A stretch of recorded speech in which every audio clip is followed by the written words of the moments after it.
Halo, selamat jumpa kembali pada kelas kreatif. Saya Dani Wahyu Munggoro dari Inspirasi Tanpa Batas. Saya ingin berbagi kegembiraan karena baru semalam dapat surat cinta dari YouTube. Jadi dapat penghargaan untuk komunitas Inspirit Club yang telah bekerja sangat keras ya dan konsisten untuk menampilkan konten-kontennya. Hari ini seperti yang ada di sebelah saya ya di sini, saya ingin berbagi tentang sebuah metode bagaimana kita melakukan pemetaan ekosistem organisasi. Seperti diketahui 3 tahun terakhir ini, saya menekuni bagaimana organisasi memiliki kapasitas transformasional. Kapasitas transformasional ini adalah kapasitas bagaimana organisasi itu membangun ekosistemnya. 2 hari kemarin, saya dengan kawan-kawan dari arsitek komunitas dan juga Rumah Inspirit itu berkolaborasi untuk menyelenggarakan training bagaimana cara menjadi ekosistem builder. Nah, salah satu materi yang saya sampaikan pada pelatihan ini adalah pemetaan ekosistem organisasi. Jadi seperti kita ketahui bahwa peran ekosistem builder sebenarnya adalah mengkoneksikan atau menghubungkan, kemudian membangun kolaborasi-kolaborasi, dan seterusnya mengembangkan inovasi bagi para entrepreneur, bagi para semacam startup, bagi kawan-kawan organisasi masyarakat sipil yang ingin melakukan perubahan yang besar. Karena itu di dalam tahapan bagaimana kita menjadi ekosistem builder, salah satu tahapan yang menarik adalah bagaimana kita melakukan pemetaan ekosistem organisasi. Nah, caranya sebenarnya ada 5 tahapan, ya. Dan 5 tahapan ini banyak bagian-bagiannya pasti kita pernah melakukannya. Nah, tahapan yang pertama sebenarnya adalah sebelum kemana-mana, kita harus rumuskan dulu tujuan dan ruang lingkup dari ekosistem kita. Tujuan ekosistem seharusnya adalah tujuan yang besar. Karena itu, kita selalu mencoba tidak hanya melakukan tujuan-tujuan jangka pendek, bisa juga sebenarnya tujuan-tujuan yang jangka panjang. Seperti 20 tahun lagi, atau 30 tahun lagi, atau 40 tahun lagi. Nah, setelah kita merumuskan tujuan, prosesnya bisa melakukan dengan banyak hal seperti visioning, ya, bisa juga pakai scenario planning, atau pakai Renstra. Nah, setelah kita merumuskan tujuan, kita perlu membuat batasan dari ekosistem kita. Itu adalah hak dari ekosistem buildernya. Apakah mau hanya di sebuah pulau, di sebuah kota, di sebuah provinsi, atau di keseluruhan negara. Bahkan internasional juga boleh. Tapi yang paling penting sebenarnya adalah ekosistem builder harus membangun batasannya. Batasannya bisa wilayah, bisa isu, bisa juga inisiatif. Karena itu di sini untuk memudahkan nanti pada saat tahapan berikutnya. Karena kalau terlampau luas, kita juga akan kesulitan sebenarnya untuk bisa memetakan tahapan berikutnya. Kalau terlampau kecil batasannya, sebenarnya tidak perlu dilakukan pemetaan karena kita tahu kan siapa mereka dan apa yang menjadi bagian dari tugas mereka di dalam sebuah inisiatif bersama.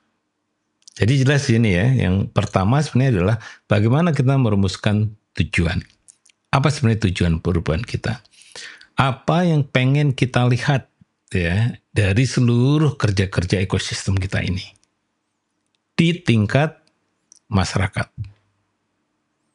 Nah, di tahapan berikutnya kita melakukan pemetaan yang disebut dengan identifikasi aktor kunci. Nah, identifikasi aktor kunci itu ada dua layer. Layer pertama adalah para aktor yang sudah melakukan kerjasama secara formal maupun informal dengan kita, dengan organisasi kita. Nah, yang kedua sebenarnya adalah kita juga melakukan siapa saja aktor yang masih tersembunyi yang belum terkoneksi dengan kita atau dengan ekosistem kita. Nah, setelah kita bisa lakukan brainstorming, ya biasanya bisa 50, bisa 75, bisa 100 organisasi yang kita identifikasi, itu kita bisa cari yang tersembunyi. Sebenarnya bisa dicari via internet atau kontak dengan kawan-kawan yang lain dan sebagainya untuk tahu siapa saja yang bekerja di inisiatif yang sama dengan kita, misalnya tentang kota keberlanjutan atau kota resiliensi atau tentang pangan atau tentang transisi energi dan seterusnya. Nah, setelah melakukan brainstorming dan juga melakukan riset, kita melakukan yang namanya kategorisasi aktor.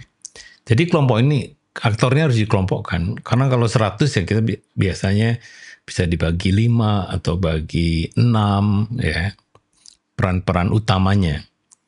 Peran-peran utama itu bisa basisnya adalah elemen krusial di dalam ekosistem itu, seperti misalnya civic space, persepsi publik, talenta dan pengetahuan, model-model pendanaan, itu bisa dilihat sebagai sebuah clustering.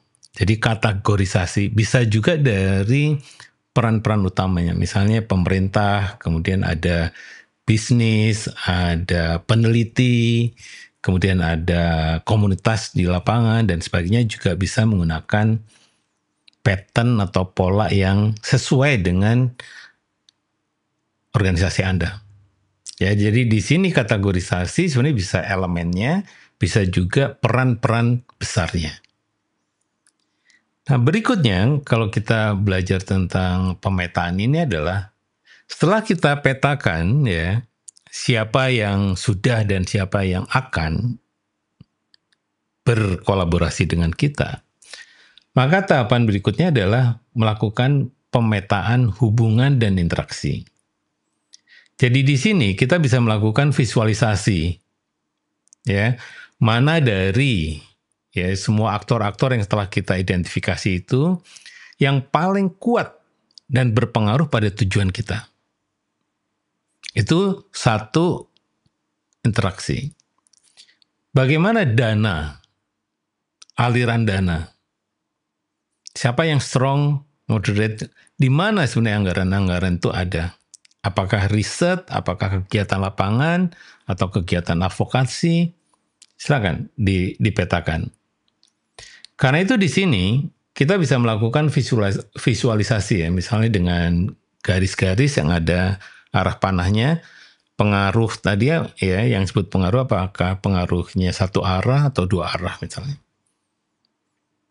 Dan kita ingin tahu juga apakah dia sifatnya direct, langsung atau tidak langsung. Nah, kita bisa membuat simbol-simbol yang macam-macam. Ya, misalnya kalau garis tebal itu artinya strong. Kalau garis tipis itu artinya ya masih lemah. Kalau garisnya putus-putus berarti tidak langsung pengaruhnya. Nah, di sini sebenarnya kita bisa juga jelaskan sifat-sifat dari relasi atau hubungan dan interaksi yang kita petakan. Nah, ini bisa dilakukan di aplikasi, tapi juga bisa dilakukan menggunakan, kalau yang kemarin kita menggunakan infraboard, kemudian kita lapisi dengan plastik-plastik di atasnya sehingga semakin layernya ditempel, itu visualisasinya semakin kompleks. Dan kita makin tahu bahwa hubungan-hubungan itu tidak sederhana. Nah, disinilah yang sebenarnya kita bisa lanjutkan ke tahapan keempat, yaitu melakukan analisis dan penafsiran dari ekosistem organisasi yang rumit tadi. Karena yang rumit tadi sifatnya baru brainstorming. Tidak mungkin juga sebenarnya dipresentasikan ke pihak luar. Karena kita sendiri masih juga bingung kok bisa sangat kompleks seperti itu. Karena itu di tahapan analisis ini sebenarnya adalah melakukan identifikasi pola. Ya, pola atau dinamika.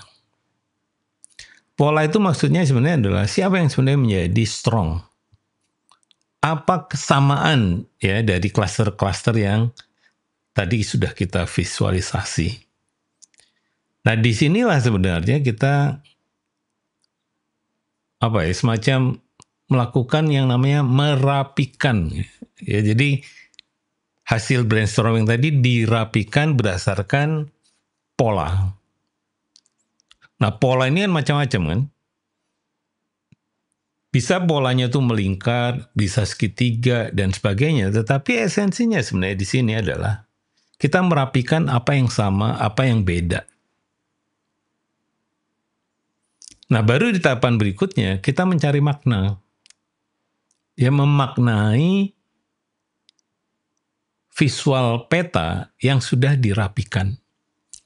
Jadi ingat saja kalau kita naik kereta api atau kereta di MRT ya, itu kan petanya sederhana sehingga siapapun tahu tentang apa makna dari peta itu. Jadi kita memberikan makna pada peta ekosistem kita. Jadi mulai disama-samakan, dirapikan, warnanya dibeda-bedakan, bulatannya disamakan, ya teksnya disamakan, ya bagaimana layering cara kita melihat dari ekosistem juga disederhanakan, mulai dari inti, kemudian satelitnya, kemudian juga creative hub-nya misalnya. Nah, kalau ini sudah selesai, di tahapan terakhir sebenarnya adalah bagaimana kita melakukan visualisasi, komunikasi, dan pemanfaatannya. Maksudnya begini, setelah peta tadi selesai, kita perlu melakukan visualisasi yang lebih sederhana. Yang bisa memudahkan siapapun yang akan diajak ke ekosistem, mereka tahu perannya. Tahu tentang kontribusinya. Tetapi pada saat yang sama, peta-peta ini sebenarnya bisa menjadi alat komunikasi. Kalau kita ingin presentasi, kalau kita ingin menjelaskan contohnya apa, siapa yang sudah terlibat, berapa luas ekosistem Anda, itu bisa langsung lihat dari visualisasi ekosistem yang sudah kita petakan.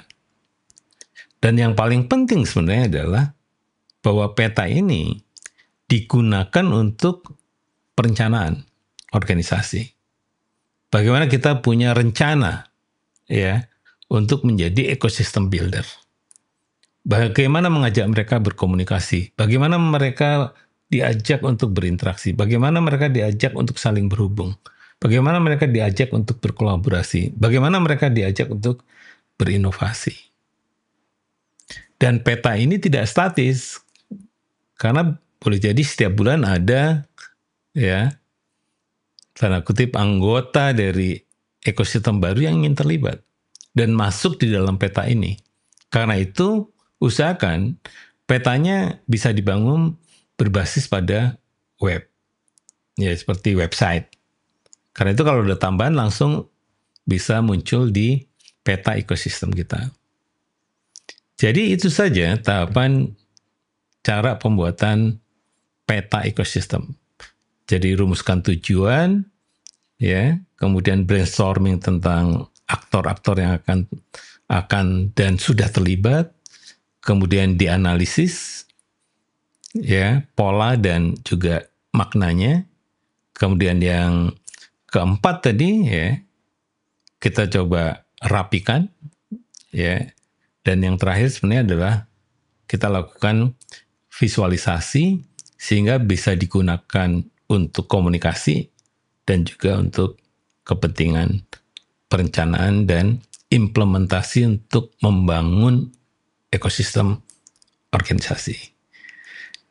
Demikian materi kali ini. Sampai jumpa pada edisi berikutnya. Saya ingin jelaskan tentang apa sebenarnya karakter seorang ekosistem builder. Sampai jumpa pada edisi berikutnya.